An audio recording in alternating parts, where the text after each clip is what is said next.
Welcome to my YouTube channel Bhagya academy. आप सभी का बहुत बहुत स्वागत है भाग्य एकेडमी चैनल में। आइए चलिए आज का टॉपिक शुरू करते हैं। आज स्टैटिस्टिक्स का दूसरा चैप्टर है और हमारा पहला लेक्चर है।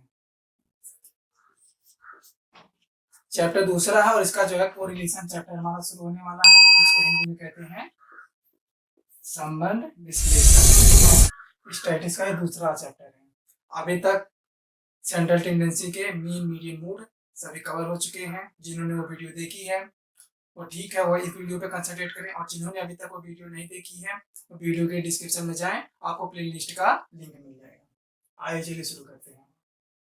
स्टैटिस्टिक्स का ये चैप्टर शुरू होने वाला है कोरिलेशन एनालिसिस।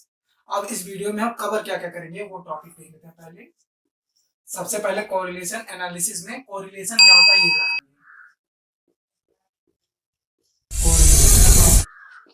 क्या होता है जानेंगे। दूसरा कोरिलेशन एनालिसिस,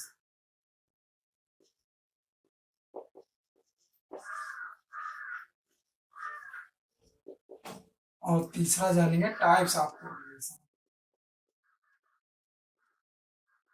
और चौथे पॉइंट में हमें जानेंगे कि कोरिलेशन को कितने प्रकार से जो है आप निकाल सकते हैं, यानी कि मेथड इसके जानेंगे कितने होते हैं।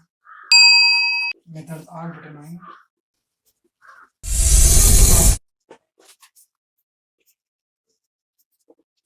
इन चारों पॉइंट को हम इस वीडियो में कवर करेंगे।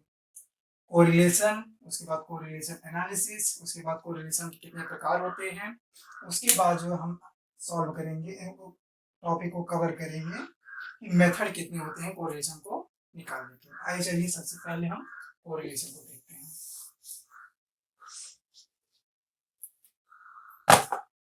यह है कोरिलेशन।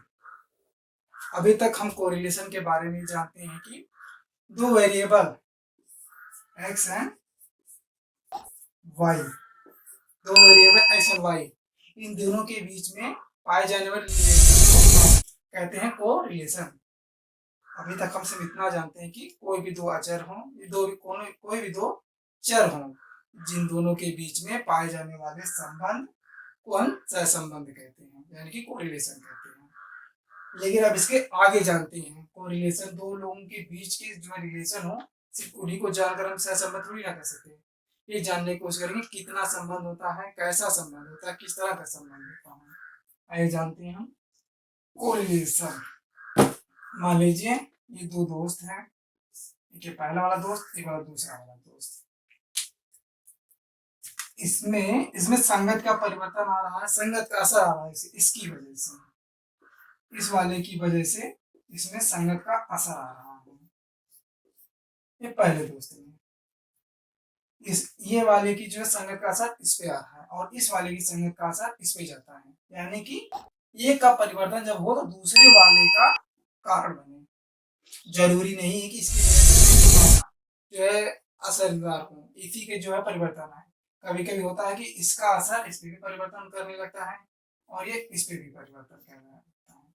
अब ये जो परिवर्तन होने की इनकी प्रवृत्ति है, कि जो परिवर्तन हो रहे हैं, कभी जो है ये दूसरी दिशा में जा रहे हैं, ये दूसरी दिशा में जा रहे हैं। मान लीजिए दोनों दोस्त हैं, ये कह रहा है कि हम उत्तर दिशा में चलते हैं, उत्तर दिशा में चलते हैं, दूसरा कह रहा है दक्षिण दिशा में चलता है।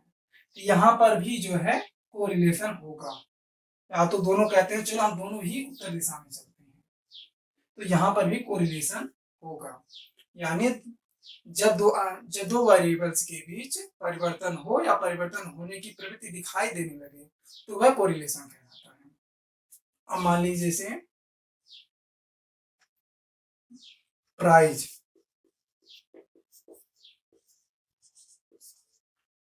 प्राइस लीजिए और यहाँ पर क्वांटिटी ले लीजिए।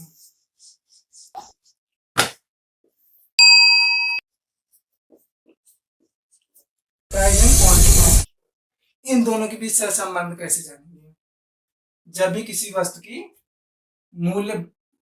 वस्तु का मूल्य बढ़ने लगता है तो आप क्या करते हैं, उसकी जो थोड़ी मात्रा जो होती है खरीदने की वो थोड़ी सी कम कर देते हैं, कम होने लगती है। अगर जो है प्राइस यहाँ पर देखिए, यहाँ पर क्वांटिटी लिख लीजिए। अगर प्राइस 2 रुपए थी तो आप 5 खरीद रहे थे, प्राइस 4 हो गई तो आपने 2 खरीदने लगे। और प्राइस 5 हो गई तो ऐसा हो गया इसी भी 5 खरीदने लगे। 6 हो गई तो आप इसे 4 खरीदने लगे। ये जो संबंध घट बढ़ रहे हैं इसी को संबंध कहते हैं। दोनों क्या संबंध है? कब जो है प्राइस बढ़ रही है तो क्वांटिटी जो है कम हो जा रही है, कब लोग क्वांटिटी प्राइस कम होने लगती है तो क्वांटिटी ज्यादा लेने लगते हैं। कभी होता है कि प्राइस भी बढ़ रही है और अभी क्वांटिटी भी बढ़ रही है।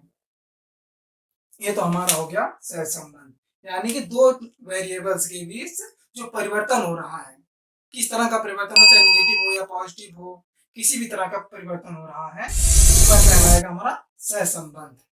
अब हम दूसरे टॉपिक की बात करते हैं, सहसंबंध विश्लेषण, यानी कि हमने जो दूसरा टॉपिक लिखा था कोरिलेशन एनालिसिस।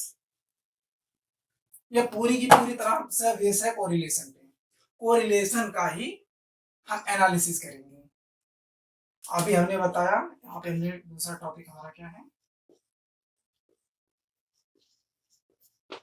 कोरिलेशन एनालिसिस, यानी कि हम कोरिलेशन का ही एनालिसिस करेंगे। सिंपल सी बात हो जाएगी, यानी कि जो संबंध है या जो रिलेशन दो वेरिएबल्स के बीच मिल रहे हैं, इन दोनों के मध्य जो संबंध पाए जा रहे हैं उनको ज्ञात करना कि कितने संबंध मिल रहे हैं, कितनी मात्रा में मिल रहा है, कितनी दिशा में मिल रहा है, कौन सी दिशा में वो संबंध है, इन सब का विश्लेषण करना ही कोरिलेशन एनालिसिस कहलाता है। यानी कोई संबंध है, कितनी मात्रा में है, किस दिशा में वो संबंध है, किस तरह का संबंध है, ये जो है कोरिलेशन एनालिसिस के बारे में जानते हैं। अभी जो यहाँ पर बताया था हमने प्राइस एंड क्वांटिटी,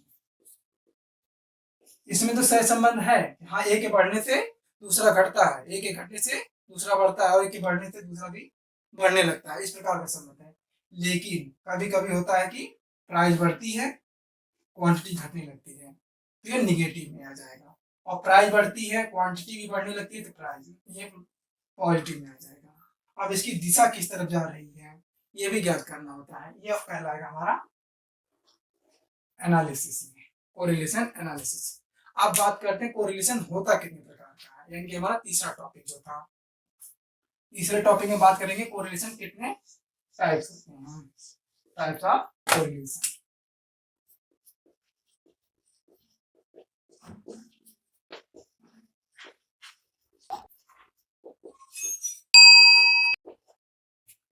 अभी तक हमने बात कर ली कोरिलेशन एनालिसिस की। अब बात करते हैं कोरिलेशन होता कितने प्रकार का है। सबसे पहले जानेंगे हम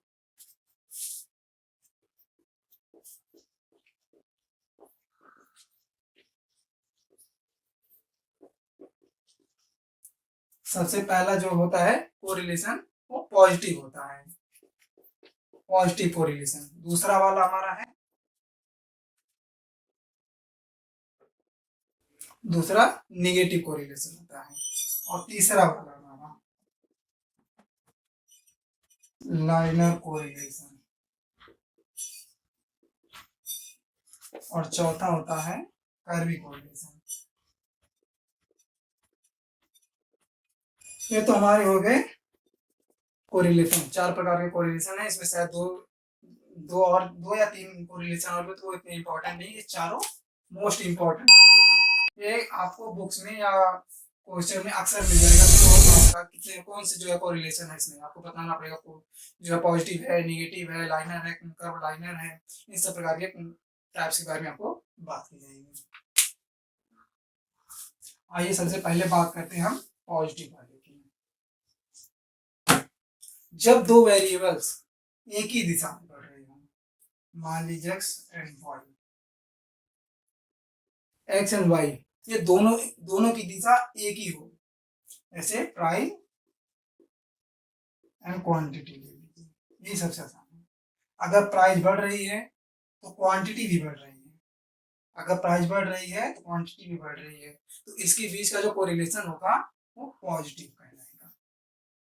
अगर जो हमारी प्राइस बढ़ रही है, क्वांटिटी भी बढ़ रही है, यानी कि मार्केट में कोई ट्रेंडिंग चीज आ जाता है और उसकी डिमांड बढ़ती जा रही है और प्राइस भी जो है कस्टमर जो सेल वो दुकानदार बढ़ाते जा रहा है और क्वांटिटी खरीदने पे जब टूटे हुए हैं, वहां पर हमारा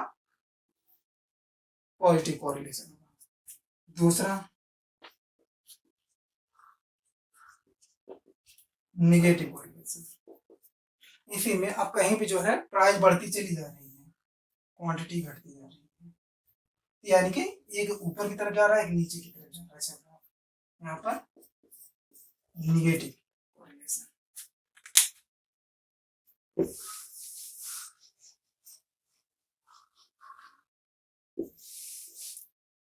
अब बात करते हैं लाइनर वाले की।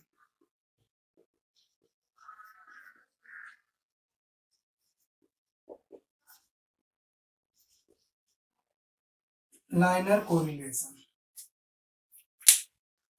लाइनर कोरिलेशन में जो है जब भी कोई किसी वस्तु की प्राइस जितनी बढ़ रही है उतनी ही क्वांटिटी बढ़े, यानी कि जितनी प्राइस बढ़ रही है उतनी ही क्वांटिटी बढ़े। अगर ये 10 बढ़ रही है तो ये भी 10 बढ़े, यानी कि जिस अनुपात में, जिस रेशियो में हमारी प्राइस बढ़ रही है उसी रेशियो में हमारी क्वांटिटी भी बढ़े। यानी कि आपने अगर प्राइस 10%, आपका जो है कोई माल 100 रुपये था, 100 रुपये का था, आपने 10% बढ़ा दिया, 110 रुपये का कर दिया, और उसी अनुपात में जो आपकी सेल भी होनी चाहिए, सेल भी आपकी जो है 10% इंक्रीज होनी चाहिए। तो इन दोनों के बीच में जो है लाइनर कोरिलेशन पाया जाए। अब बात करते हैं हम इनको सॉल्व कैसे करेंगे, मेथड की बात करें, कोरिलेशन को आप निकालेंगे कैसे, वो मेथड क्या होते हैं उनके बारे में बात करेंगे, हमारे मेथड क्या होंगे कोरिलेशन के।